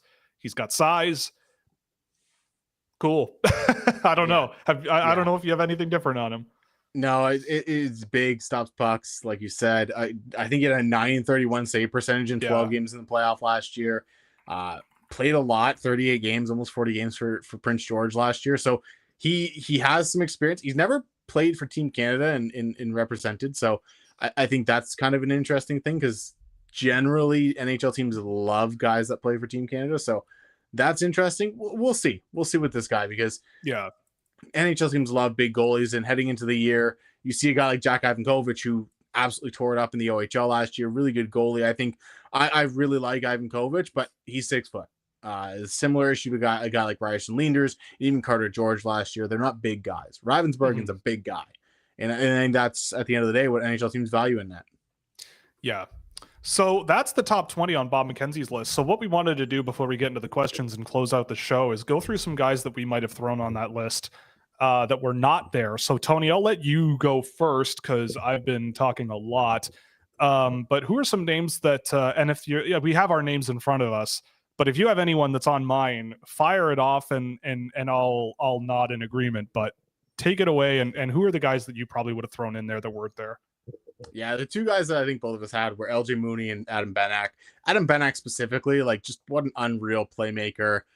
You've seen him a little bit in the USHL this year. Just the kid's so skilled, so good. It made no sense to me, but at the end of the day, he's small. So is LJ Mooney. I'm not completely shocked that they're off the list. The 2 guys that I wanted to mention that weren't on the list are Cam Schmidt, another kind of smaller guy, but Melvin Novotny. I loved his Hlinka. Yeah, that's a guy I was all over at the Hlinka. Just so good, made so many nice plays. Just used some power in his game. I really thought NHL teams would like him a little bit more, and I thought if anyone's going to get in off a good Hlinka, it'd be a guy like him. but they threw a goalie in at 20 anyway instead. So whatever. Yeah, whatever. What can you do, right? I mean, yeah, I agree. Melvin Novotny was a late addition to the Swedish team, and I thought he was one of their better players consistently every time. He didn't play a ton, but he was out there and doing the thing. On that note, I will throw out the other Swedish guy that I watched. I tracked a game of him today, and he was excellent, and that's Erik Nilsson. And I thought he was great at the Holinka. I think he's a guy that could be in my first round at the end of the year. He's playing center in Djurgården. He's with the new program. Him and Arvid Drott are playing together, and they were absolutely dynamite in the game I did today. So he's a guy that I'm very, very interested in as well. But the guys that I have on my list that I'm a little bit surprised about weren't here are Jackson Smith and our two wild cards in Jackson Smith and Kurban Limatov. So Limatov is an optimistic one for me. It's like the mini Radim Mrtka, where it's like sometimes you see things come out of Limatov when you watch him play in Russia, and you're like, holy crap, look at this guy go, right? 6'5" kid, he's huge, skates pretty effortlessly around the ice and just gets up and down so well. It's just like moving the puck is still a question mark. But then you see him just slice and dice through the neutral zone sometimes, and you're like, oh my God, this guy is so weird, but I love him, and I want to see what happens with him. And the other one I wanted to throw out there was Jackson Smith. Again, like at the Holinka, I thought you saw Jackson Smith, and I remember watching him last year going, this guy is a lot of fun, but oh my God, there are some real, you grab your desk moments with him. And sometimes it's good, sometimes it's very scary, but God love him. I think Jackson Smith, I'm surprised he wasn't on this list, to be honest. He's the one that I think surprised me the most. Mooney, I think Mooney's going to be one of those guys who goes 36th overall to some like Carolina or something. And we're like, and he's in the NHL in 2 years and, has that Logan Stankoven curve. Because every time I've seen LJ Mooney, I think he's just electric, like just electrifying. Like, he's small, but I think he's got the juice. He's got the speed. He's got the vibe. He's got the pace in his game, the speed, everything you could want in a small player to overcome that shortcoming. I thought he was excellent at the under 18s, and I believe he was the only 07 on the American team there, if I'm not mistaken. I don't know. I see no reason to not believe in the kid. But Jackson Smith was the one legitimately that surprised me that he wasn't on this list at all, because I think the potential is huge with him. He's tall, but he skates really well. He's got some offensive skill. He can shoot.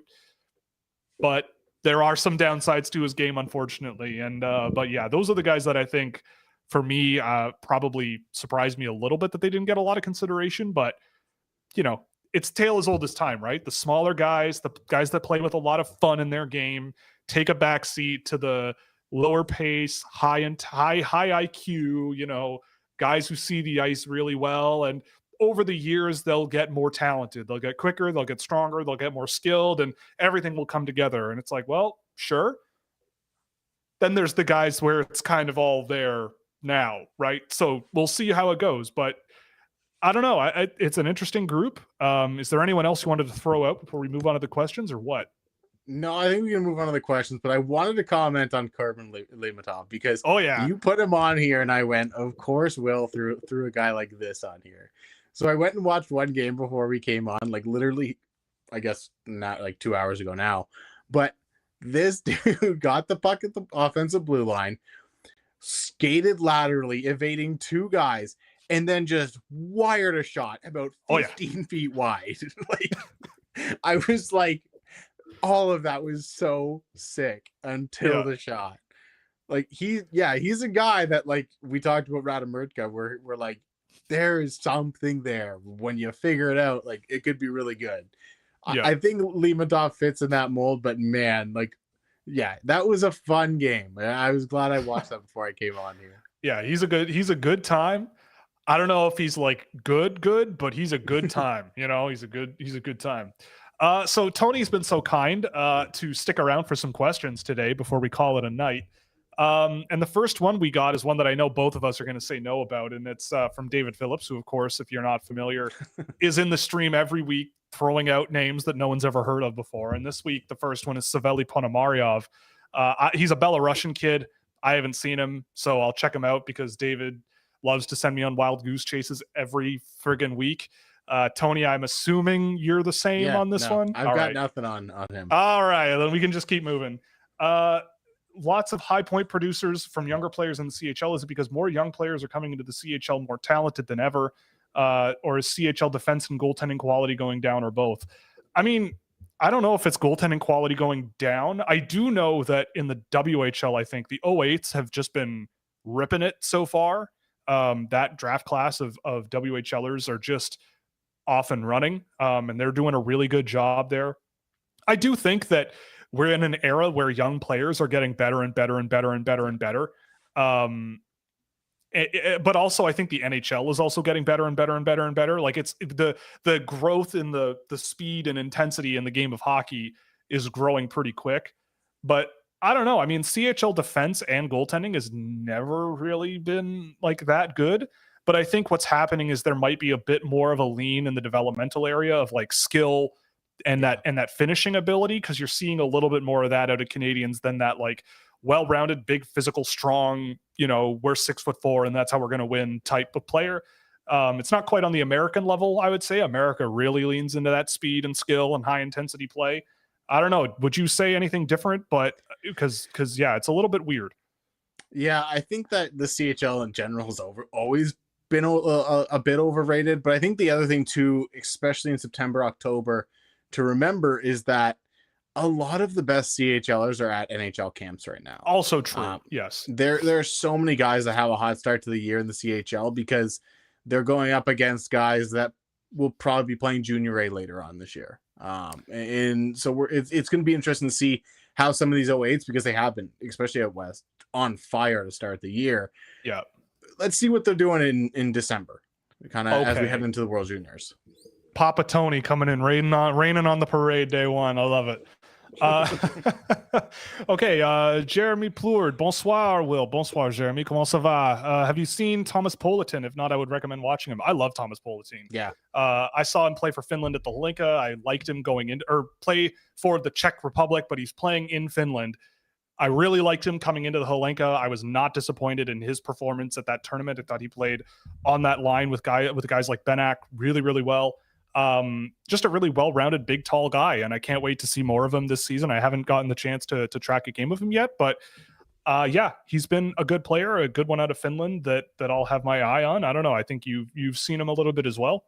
Yeah, I've seen him a little bit. I've watched a couple games of him this year and heading into the summer and stuff. And he's the guy that I have kind of at the tail end of my first round, early second round right now. I really like Bolton. So definitely a guy to watch this year. Like you said, he's kind of got size, he's got some skill. It's going to be fun to watch. Yeah. Okay, so we got a question for Tony specifically. What is your favorite junior league to watch prospects and why? Oh, junior league. I have to go USHL. I think that's specifically the NTDP and some of the competition they have. I think it's the most underrated, especially in North America. I think J20 is close, but I think USHL is probably my favorite junior league. I like watching a lot of the guys over in Europe playing pro, though. That's what I really like to see. Yeah. I mean, I'm a WHL guy, I think, but the USHL is a good time. How do you feel about Maceo Phillips? Extremely athletic, physical, and a huge, very raw, but I like his potential. You can ask that question for me at least in 2 weeks. I'll have a better grasp on the NTDP between now and then because I haven't seen much of Phillips. I don't remember noting him a whole lot when I watched the NTDP from last year. I don't know, Tony, what are your thoughts on Maceo Phillips? Mace, whatever. No, I think that's kind of the same boat for me. He's a guy that was always, I'm like, every once in a while I notice him, but not really someone I'm like out there loving. A big brooding defenseman kind of. Yeah. Thoughts on Florida ceiling potential for Brad Lambert and Nikita Chibrikov? Also, Kevin He has looked very good in Jets camp. Do you have thoughts? I mean, I'm not surprised Kevin He looks good in Jets camp because he's got flash. He's got some skill. He can really shoot the puck. It's just he played in Niagara last year and kind of nobody pays attention to the Niagara Ice Dogs much. But yeah, I mean, I feel like he's got a ways to go in his game, but I liked him more and more every time I saw him last year. I mean, Brad Lambert is going to be the greatest player to ever live, ever to lace up the skates ever. So we all know that. That's pretty much set in bronze. And we all know nothing ever happened to the Bronze Age, right? We're still in it. But Chibrikov, I think, I don't know. I'm still pretty iffy on Chibrikov. Super high potential. I thought he had a good AHL season last year, but I feel like NHL pace and NHL physicality might be a challenge. Whereas Brad Lambert, I mean, every time he steps on NHL ice, whenever it's happened, I feel like he's looked great. So we'll see. I don't know. Your thoughts on Lambert, Chibrikov, and he, as much as you want to go into details, sir. Yeah, I think Lambert's a top 6 guy in the NHL. I love Lambert. I think he can play down the middle if you want him to. I think he has potential to be the number 2 center there long term if you want him to be. It's a really good player.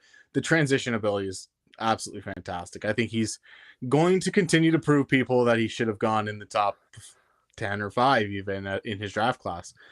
As for Chibrikov, I look at him and I always go, man, he's a fun player. He's got skill. Where am I putting him in my NHL lineup? And I go, he's not a top line guy. Can he be a second line complimentary guy? Sure, maybe. But does he fit better on a scoring third line? How many teams are going to want a guy like that on the third line? So he's, like you said, a question mark for sure. And Kevin He, yeah, I mean, Niagara's a dumpster fire. I don't even care about saying it out loud. It's well known that franchise has not been great. It's been tough the last few years in Niagara. So yeah, he got ignored a lot last year.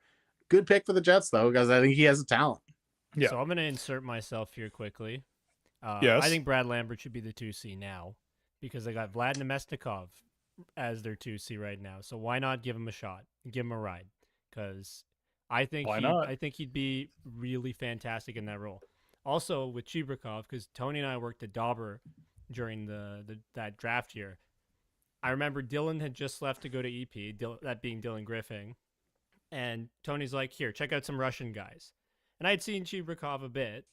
And I said, I like this guy for like maybe a couple of seconds in the game, and then he disappears entirely. And Tony was yeah, that's about right. That's about right. Yep. Yeah, that sounds right to me. I remember those days. And it seems like it hasn't really changed all that much. Right. But rooting for him. Yeah. All right. What are your thoughts on Artyom Vilchinsky and my personal favorite, Ignat Lutfulin? I mean, I love Ignat Lutfulin. I think he's a very talented player. Never been drafted, but I don't know. I feel like he could be a guy that could have a pretty good career in Russia, and who knows where it goes from there. Vilchinsky was the first guy I tracked this year, and I had a bad time watching him. I don't know, Tony, if you've seen much of Vilchinsky, but I don't know. Compared to Kurban Limatov, I know which way I lean for sure. Certainly on the fun factor, Limatov is there. Yeah, I did. I watched a game of Vilchinsky, Vilchinsky. There you go. And I thought he was fine. He's a big 6'6" defenseman, uses length. There's a lot of times I was like, oh, he's leaning over quite a bit using that length, but NHL teams will draft this guy at like 28th overall or 35th overall, and we'll see. There's a lot of year left though. Yeah, we'll see. Someone asked about players that I have never seen before. Thoughts on the Östberg twins? I've definitely seen them, but I haven't paid much attention to them. They're in Brynäs in Sweden, so we'll have to go check them out. If you had, what would be considered first round NHL talent? I see. Which junior league would you want to play in? I mean, for me, I would love to go the college route because the odds of me making the NHL would be slim. And I think college is a really good track to go if you're a junior player. I'm a sucker for Europe. If I had to be specific, I mean, I would love to play in Switzerland, honestly. I think Switzerland would be such a cool place to play. The pro league there is really, really good. And it's not a joke. So I would throw out, if I'm European, I'm probably going to Switzerland if I could. And if I'm North American, I'm probably going to the US for sure. Will, I think the question's like, if you were a first round talent, like where would you play? Like not if you weren't good enough, because you said I'm going to the NCAA because I don't think I'm good enough. I at least get a degree so that after I retire from my 10-year NHL career, I can go and be a molecular biologist or something. Or I run guess this we'll show say that with me again. Sure, yeah, I'll go and become a communications major and be a podcast host. Yeah, exactly. I don't know, Tony. What do you got? No, the first thing that popped into my mind was the NCAA route. I think so many more players are going there, and that's why we have so much of the CHL NCAA talk over the last 2 years, because the CHL is seeing some of the top talent from Canada go that way. They're seeing the top talent in the US stay in the USHL so they can go to the NCAA. I think that's the route I go. I think I go to the USHL and then I play in the NCAA, because if you're a top talent, if you're a first round guy, you're a Zeev Buium, you're a guy like this year's James Hagens, Cullen Porter. Like, there's guys that could easily be first round talents that are going to be playing the NCAA. And the vibes, college hockey vibes. Woo, there's nothing like it. Nothing. We don't have anything close to that in Canada, to be perfectly honest. I mean, it's college hockey. Nothing hits quite like college hockey. Yeah. I think I don't think I'd go the college route, because I didn't like traditional college / university in Canada, and that's fair. It's similar. It's not too dissimilar, I don't think, to the US. I think I'd go to Sweden, play in the SHL. I think that would be the most fun thing for me, because I really like that league. And European crowds are also pretty nuts and as well. Any chance you've seen Daniel Serkins? David, that's a player I have seen. He's the player I liked the most on the Latvian under-18 team last year. I see that he is playing. I see that he's playing in the top division of Swiss junior hockey now and doing quite well. So I'll have to check him out again. But I remember watching Serkins last year and digging him quite a bit. Tony, thoughts on Daniel's? Yeah. Okay. Nope. Anyway. Yeah. Thoughts on Cole McKinney and Jack Mrtka, as well as St. Louis Pro. Oh, this is a person from St. Louis. St. Louis products Shane Vinsagi. I can talk more about Mrtka because I really like him. Really lightning quick wrist shot. I think there's some really nice finishing ability. I do have a game of his to do in the next week. Vinsagi, I'll be very curious to see him in college. Big, heavy, physical guy who just barrels up the ice really well. But I haven't really noticed him a whole lot out of that. But that is something very noticeable. Tony, I don't know what you have to expand on with those guys. Yeah, no, Murtaugh's a guy that I really like.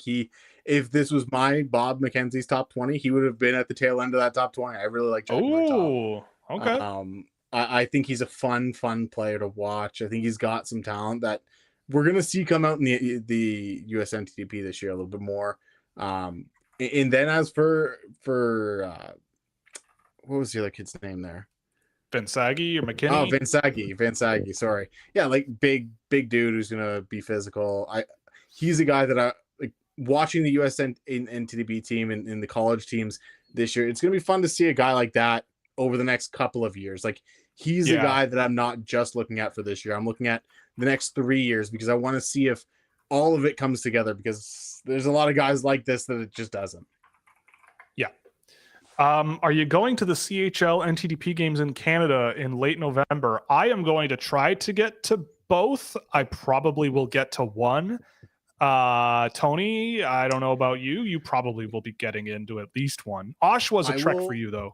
Yeah, Osh was a trek for me. The London one I'll probably be getting to. We'll see, though. Being in the middle of the week on a Tuesday, Wednesday is never the most ideal thing in the world. Tricky, a little tricky. Opinions on Brady Martin. I like the skill. The rest, I think, is a work in progress for me with Brady Martin. Yeah. I don't know. I like the high-end moments. It's fun, but I haven't been so taken with him that he's a high-end guy for me. Yeah, Brady Martin's kind of just it's a one-trick pony for me. I look at him with Sue and I'm like, yeah, man, like, sure, like, he had a couple good moments at the Linka, but I'm not putting him as high as some people. I've seen some people put him quite a bit higher than I would. Yeah. Is Hagens Martone the 2025 version of Celebrini Demidov in terms of number one center drafted one and a winger that should go number two but falls for some weird reason? I think that's entirely possible. But I do think that there's more of a physical side to Martone's game, like a more projectable side to his game that isn't like, to me, I don't really think Demidov has that many struggles projecting, but I could see NHL teams going, yeah, but you can't play that way in the NHL. Whereas with Martone, I feel like those concerns are a little alleviated. So I feel like Martone will go very high. But yeah, I think to me, it'll be a similar argument of, yeah, he's number two. You could probably take him and he'll be comparable to Hagens, but I think Hagens brings more to the table in more areas than Martone does, but that's no disrespect to Porter Martone at all. Yeah, for me, I think the biggest thing is Martone and Demidov are such different players. Just such different players. I think, and the fact that he's not Russian at the end of the day, as much as I don't take that into fact, NHL teams do still, like, so much. Like, being at the draft the last couple of years, being around teams, talking to teams, the Russian factor for some teams is so weird. Other teams, they could not care. They'll let them fall and they'll take 6 of them in the rounds 4 to 7. That's just what they'll do. But yeah, some teams are very, very hesitant on taking them in the first round. I wonder which team you could be talking about. Who could it be? Yeah, who could it be? Where were we here? Thoughts on Theo Stuxelius? I've seen him a bit. I've never really been like blown away with Stuxelius, but he is on my list to check out at some point. Player you guys have had the biggest difference of opinion on? That's a good one. Tony Ferrari. I'm looking at your 2020 list right now, and I had you had Jan Misak at 13. I'm pretty stupid. I mean, it's not all bad, it's not all bad, but I'm just thinking, I'm looking at you had Simon Tyval a lot higher than I did. But the biggest one is Misak. He was at the end of my first round. I don't know. Is there anyone that comes to mind like last year? I feel like last year we were pretty in tune. Last year we were weirdly close. I think there's one or two players that we were maybe quite a bit like. I remember the Sam Dickinson debates between you and Sam. And finding myself going, well, you're both right, and that means like the player kind of isn't as high as Will or as Sam is saying, and probably not as low as what Will is saying. But that was an interesting one for sure. We had some border skirmishes on that one. What's next here? There's a lot of comment about what we were going through. Someone says a hot take, Eddie Genborg slipping into the first round. I would love to see that happen. Genborg at the Hlinka was a wrecking ball and a menace to society there. And I love guys like that. So if it works, I don't know. I don't know if I see it, but it's possible. He's got 9 points in 4 J20 games to start the year. I believe he had like 5 in one game. I believe. I could be wrong, but I feel like he popped off. So it looks like he had 3, 3, 2, 2, and 1. Oh, okay. Okay, so he's doing okay. Yeah, and then he played an under 18 game. Yeah, he's been all over the place. Okay, well, I've got a Genborg game going for tomorrow, so I'll have better insight on that tomorrow. What else is going on here? It's very early, but are there any German players that could go in the first round this year? I think there's one. I would say one, and that's Rio Kaiser, 6'7" defenseman, playing with Berlin, and I think he'll play pro games this year somewhere. He played at the pro level last year here and there. I've always really liked him. Big, lanky, well, not lanky, but he's big, skates really well. I think that could be enough to push him up draft boards quite a bit, but he'll need to play pro minutes and quite a few to make an impact. But I like him. He's one. Other than that, like I know people are liking Dustin Wilhoft, but I don't think he'll be a first round pick. I'd be very surprised. But again, if you play top division German hockey, maybe, but I don't see any others personally. I don't know. Do you? Yeah, I'm trying to think. Like there was the Grieva twins who were kind of fine. Not first round guys. Yeah. That's the thing. Like not first round guys though. Like I think there'll be Germans drafted this year, like mid to late rounds, but maybe not first round guys. Like you said, unless they're a 6'7" defenseman and NHL teams are loving that. Then I like Carlos Hondel. Carlos Hondel was good at the Hlinka, and he's been decent with Halifax so far. So he might be, but I don't know. What do you think about Mikkel Eriksson? I think he's skilled, but I don't think he's really small, and I don't think it's going to be enough for a pro level player. I tracked a game of his, and he was fine, but I don't know if it's going to be enough. I don't know if you've seen much of Eriksson yet this season, but yeah. Yeah, I watched one game of Eriksson. The biggest thing that stood out was just soft. Like not a guy that I think projects like great to the pro level. So that's obviously an issue. We'll see. It's September. Like a guy like that is definitely like ask me again in February. Yeah. Looking towards the U18s. Wow. Okay. 6 months in advance. When did Sweden have this amount of depth on the forward side last? I mean, I don't know. I think back to when like William Nylander was their guy, and I just feel like around then they had a lot of really good players, but I could be wrong on that. Maybe I'm just so obsessed with William Nylander, it doesn't help. How could you not be? Honestly, yeah, last night, just watching William Nylander brought such a massive smile to my face that I forgot happens every time I watch William Nylander. That guy is unequivocally my favorite player of all time to watch. There is We're big fans. You never have better vibes watching any other hockey player, at least in my opinion, than William Nylander, because he just does things so calmly, it's like when the people in the movies don't look at explosions that are happening behind them. It's when you're walking away from an explosion. Like William Nylander has just dropped a bomb, just completely wrecked everyone in his path, and he just doesn't care. It's just every other day for him. I love him. Yep. Thoughts on Ben Keevan? I thought he was very good at the Holeika tournament. And I'm very curious to see him this season. I think he's a little small. I'm not sure he has the pace and the speed in his game to overcome it, but very, very smart playmaker, very smart puck mover. I don't know. I think he was fine. Tony, also feel free to interject. I'm just trying to bang through these. Any opinions at all on Reese Hamilton or Quinn Beauchene? I like Reese Hamilton, but I'm not as familiar with him as I'd like to be, and I will be checking him out in the next little while. Beauchene, I think, is a fine defensive player, but I don't think he's going to end up super high on my board. I don't know. We can keep moving if you want. Where we need on? Yeah, do it. Yeah, is that the Sweden question? When were they as deep? That 2019 team with Raymond Holt, Simon Holmstrom, Carl Henriksen, Elmer Soderblom, Albert. Yeah, there's a lot of guys on that team. Zion Nivik was on that team. That was a good team. That's a fun group. Just say yeah, that.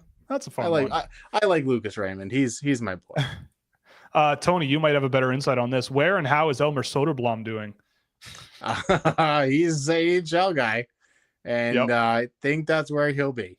That's where he'll be until his contract's up, and then he'll go play in the SHL and score a bunch and get a contract 3 years from now to see if another swing at the NHL is worth it. There you go. Which players, in your opinion, stood out in the Canadian Hockey League over the past weekend? I mean, I would say McQueen, but I honestly didn't get the time to see much of the CHL this past weekend. I did like what I saw of Desnoyers and Carbonneau, but I don't know. I got to play catch up with all the other leagues in the world, so I didn't get to see much of the CHL. And I usually let guys play a few games before I start digging in. Tony, I don't know if you watch much, or if there's anything you have to throw out there. No, yeah, I usually the first couple weekends of the CHL, I don't put too much stock into. Like I'll watch a performance like Roger McQueen's. Like I went back and watched him, but for the most part, I'm like, let me use this time to circle back on Russians, circle back on Swedish kids that are a few games into their season now, and let the guys that are at NHL camps get back to the CHL, because that's when you're going to see a real level of competition for some of these guys. It's easy to, I don't want to say it's easy to score 4 goals, but it's easy to put up points when you're playing against guys that are playing Junior B hockey later this year, or Junior A hockey. So let Easton Cowan go back to the OHL before I start doing things. No, he's going to be Toronto's second line center. It's going to happen. William Nylander on the third line center, and John William Nylander third line center. Exactly. Thoughts on Ilya Magomed Sultanov? Other than being one of the best names in the entire draft ever, I don't know if there's much that I've liked about what I've seen. I've watched him since last season. I don't know. A guy I'll check in on once in a while, but I've never been blown away with Magomed Sultanov. Ilyas Magomed Sultanov. Thoughts on Maxim P. Zaitsev? I like him. I like Maxim Zaitsev, Red Army guy that I've always been really interested in. He just goes and goes, kind of similar to Ilya Potov last year on the same team. So I'll have my eyes on Zaitsev over the course of this season. A lot of people are bringing up Max Bleicher as a German to watch, who played third division in Germany last year. He's coming to Owen Sound this year. We'll see. I'll check him out for sure. He's popped up in the model. I use the magic word. Everybody drink the model. But yeah, I don't know. He's not a guy I'm super familiar with. Matt Savoy is better than William Nylander at this point, unfortunately, AJ. You shut your says mouth, our graphic man. designer. You shut your mouth. Yeah. Nobody is better than William Nylander. But if you considered that Savoy looked good in a day one preseason game last night. Yes, but did you consider that William Nylander did something way crazier than Carter Yakimchuk did in overtime that nobody's talking about with that goal? That was way cooler. No. Okay, David's now throwing out names. I'm going to choose to believe that Regnars Kapars is not a real person. And it is. It's a real person. Okay, so there it goes. Yep, he is playing. I have been duped. He's a goaltender in the Swedish under-18 level from Latvia. Congratulations, David. You get a gold star for baffling me in episode 2. Sergei Sokolkin. Okay, it's almost towards the end of the show, so that makes me think that this is the fake one. It is not. This person is also real. Another goaltender. You're sensing a pattern. He is small. And okay, this guy's, you're just throwing random names in a generator here. I don't believe you at all. Last question, and then we're gonna bail and let Tony do whatever it is he does at 10 p.m. on a Monday. Peanut butter and hot dogs, I assume. Yeah, I might go. No, eat I some saved peanut that butter, for the honestly. weekend. Fair enough. Okay, it's his weekend grub. Finnish players this season to watch. For me, I like Yasu Mensinen and Lassi Bolius. Those two guys were the ones that stuck out to me. Maybe Max Westergaard, but he hasn't really blown my mind. I don't know. Politin is Czech, but he's playing in Finland. Tobias Heinonen is having a good start to his year. So there's that. But I don't know. Yeah, do you have anything? It's a rough year for Finns. I was talking with someone in Finland the other day, and I asked him how scouting this draft class is going, and he said that he's looking at countries outside of Finland. So yeah. Shout out to Lassi Alanen though. I said his name all messed up, but I'm tired. But Santeri Huovola is a 21-year-old who actually has been playing pretty well. He highlighted him a little while ago, and I've liked him after checking in on him. Tony's boy, Juri Lassila, is still draft eligible. One more year. He's still there. My boy, Tobias Heinonen's already up to 3 points at 6 games. So at the pro level, it's not so bad. And he's draft eligible. But in terms of first-time eligibles, yeah, I don't think there's a whole lot going on that I'm gonna write home about this season. But anyway, on that note, I have to get out of here. I'm fighting off some sort of illness, and my body is starting to tell me to shut up. But Tony, do you have any parting words before we call it a night? I'm looking forward to being around a little bit more this year. This will be fun. Jumping on these, doing the game tapes with Scouching and stuff. It'll be a fun year. That's my parting words. We're excited to have you, man. We really are. Yeah, it's a good fit. You're you're one of us. Maybe I'll come down to Windsor for a day and we'll hang out and hold hands and make content and eat hot dogs.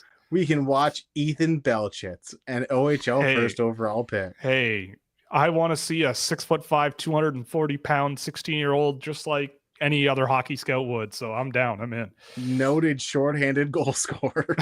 He does have quite a few shorthanded goal scorers.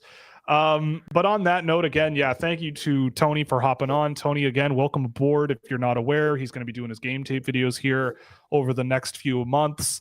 As well, we relaunched our Scouchwear shop, so you can go to scouchwear.com and get your merchandise over there. We got stickers now. We got mugs. We got all kinds of fun stuff. And again, thank you to Rayanne, our wonderful graphic designer, for his help on that. And let's make some stuff happen, guys. There's more to come in the next few weeks, so we'll keep you in the loop. But until then, AJ, closing thoughts after a crushing loss to the Ottawa Senators last night? I don't care. It's preseason. Those guys, everybody on the Leafs team had jobs, basically, and the Sens didn't. Also, I see the little thing about me plugging my social media. I don't have social media. This is my social media. So just follow this channel. That is true. Yeah, I pump this stonks, all right? AJ's ahead of the curve. He doesn't need social media. I don't know why. I just never got into it as a kid. Good. In fact, I only started looking at TikToks when I started making them for Will. That's literally that is I only go on that app to upload TikToks for Will and for another football podcast I work on. So that's it. That's the extent of my social media. But I'm happy that we're all here. I'm excited for this, guys. This is going to be a great season, and Leafs are going to win the Stanley Cup. Good night. There it is. All right. See y'all later, y'all.